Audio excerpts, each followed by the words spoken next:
예, 제가 송구영신 때에 말씀 제목은 탈구이신 옛사람을 벗어버리고 새사람을 입어라. 복을 추구하기 먼저 앞서지 말고 새사람이 되면은 축복은 자연히 따라온다는 그런 말씀으로 드렸습니다. 어제 아침, 그저께 아침 다 들었겠지만은 그 말씀은 하나님이 우리가 하나님의 형상대로 시험을 받고 또 형상을 유지할 때에 에덴의 축복을 받았지만은 그러나 그 형상을 저버릴 때 저주를 받고 불행이 왔습니다. 제가 어떤 서적, 참고서를 읽어보는 중에 우리가 그리스도인이 된다는 것은 이기지심, 자기를 벗어버리고 자기를 얼마만큼 버리고 예수 그리스도의 형상을 본받는 그러한 성도가 되느냐에 딸려서 우리들이 하나님 앞에 바로 서고 서지 못하는 그게 좋을 때가 있다고 했습니다. 오늘 아침에 하나님께서 소돔 고모라 멸망에 대해서 아브라함에게 왜 예고하셨는가? 여러 가지로 생각할 수 있습니다. 두 군데만 말씀을 그 이유를 듭니다. 출애굽기 19장 5절 6절을 읽어보면은 하나님께서 이스라엘 백성들을 세계 만민 중에 당신의 보배로 삼고 둘째로는 거룩한 제사장 나라가 되게 하시고 셋째로는 거룩한 백성이 되게 하는 데 있다.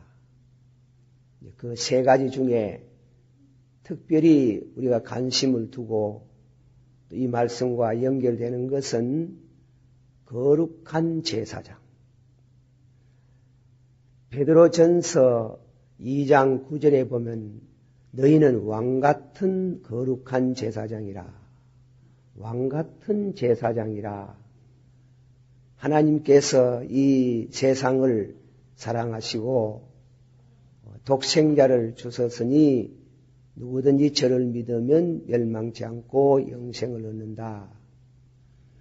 그 말씀에 대해서 예수님을 제사장적인 입장에서 히브리서를 읽어볼 수 있습니다. 히브리서는 예수님이 멜기세덱의 반차를 쫓아서 우리 죄를 위하여 십자가에 죽으시고 단번에 우리 죄를 속하여 하나님의 우편에 앉아섰나니라 제사장을 말하는 겁니다.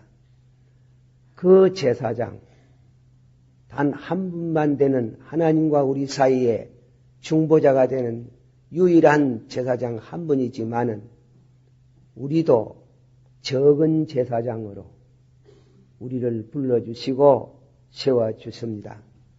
소돔 고모라 성을 멸망을 예고한 것은 우리를 거룩한 제사장이 되게 하시는 아브라함의 후손 또 아브라함의 신앙을 가진 우리들을 자기를 위해서 사는 이기주의에서 벗어나서 이웃을 위해서 나라를 위해서 기도하는 그리고 희생이 되고 봉사정신으로 사는 사랑의 정신으로 사는 거룩한 제사장, 왕같은 제사장이 되게 하는데 목적이 있습니다.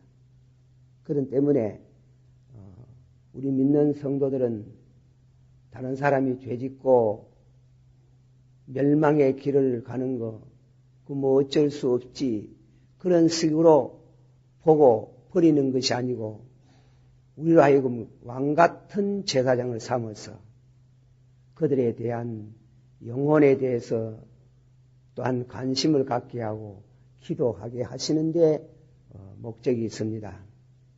소돔 고모라 성을 위해서 아브라함의 기도를 들어보세요. 얼마나 눈물겨운 기도를 하시고 계시는가.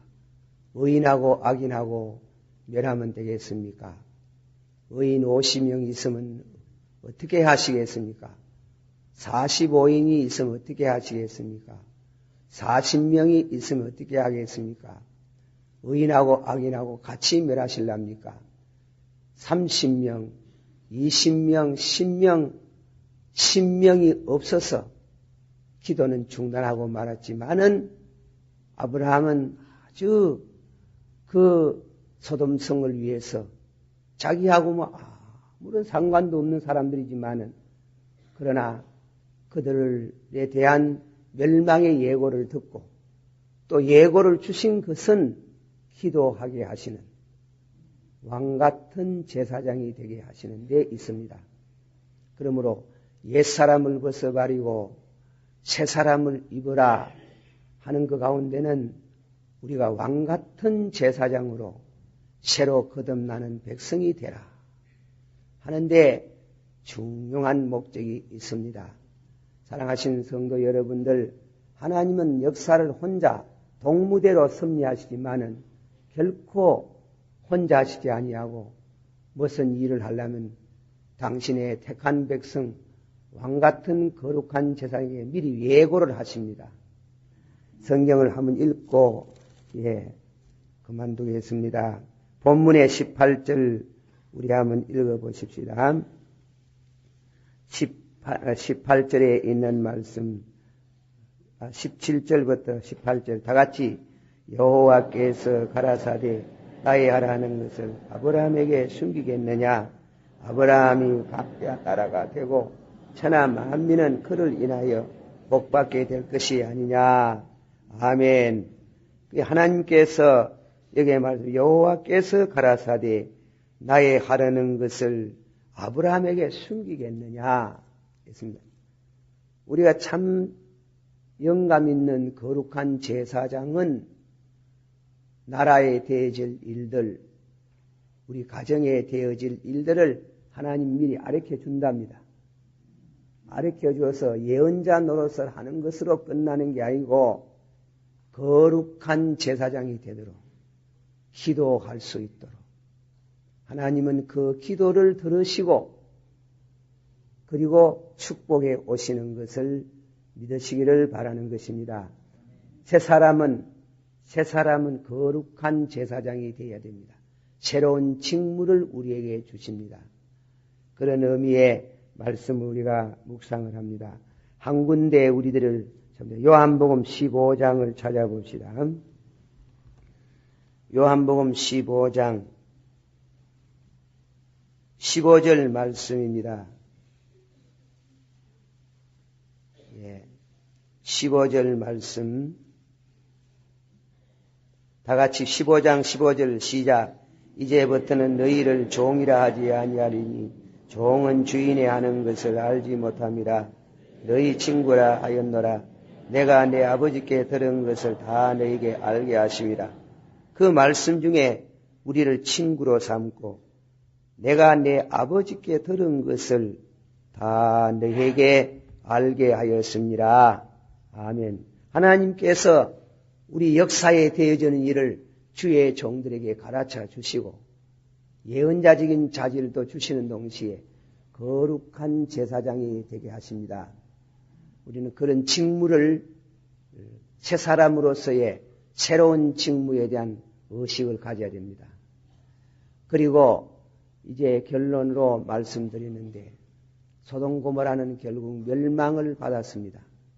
그러나 19장 29절에 보면 아브라함의 기도를 생각하사 소돔 고모라 성을 엎으시는 중에 아브라함의 기도를 생각하사 놋을 건져내시더라.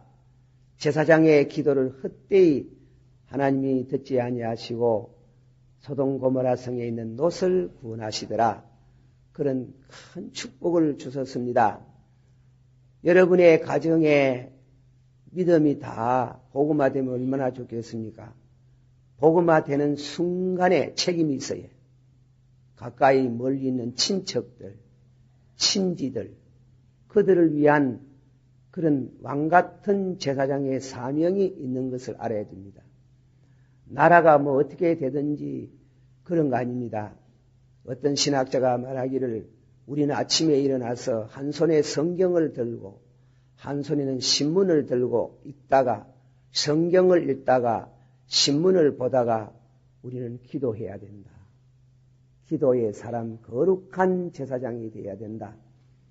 그 기도를 들으시고 소돔 고모라를 엎으시는 중에 롯을 건져내시는 하나님 얼마나 감사하고, 하나님이 우리를 비록 죄인으로서 새 사람 되게 하셔서 별것 아닌 것 같지만은 우리의 기도를 들으신다는 것은 큰 축복인 줄을 믿습니다.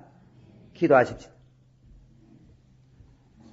자비로우신 주님의 은혜를 감사합니다. 옛사람을 벗어버리고 새사람을 입으라. 그러면 축복을 받는다는 말씀이 성경 주의 말씀에 가르칩니다. 새사람이 되면은 새로운 직무가 있습니다. 거룩한 왕같은 제사장이라 했습니다. 우리와 아무 상관이 없지만은 그러나 하나님이 다 내신 백성들인데 그 가운데 택한 백성들이 있습니다. 하나님이 동무대로 그들을 구원하시기도 하고 멸망의 길로 가는 걸 유기도 하시지만은 그러나 우리를 임의 은혜 받은 성도를 왕같은 거룩한 제사장을 삼아서 저희들의 기도와 저희들의 희생을 간합하셔서 위에서 기도하는 녹같은 사람들을 멸망 중에서 건져내시는 축복이 있는 줄을 믿습니다. 우리 이 한 해를 맞이하면서 교회를 위해서, 이웃을 위해서, 친지들을 위해서 기도할 수 있는 은총과 강구의 영을 부어 주시옵소서. 예수님 이름으로 기도하옵나이다. 아멘.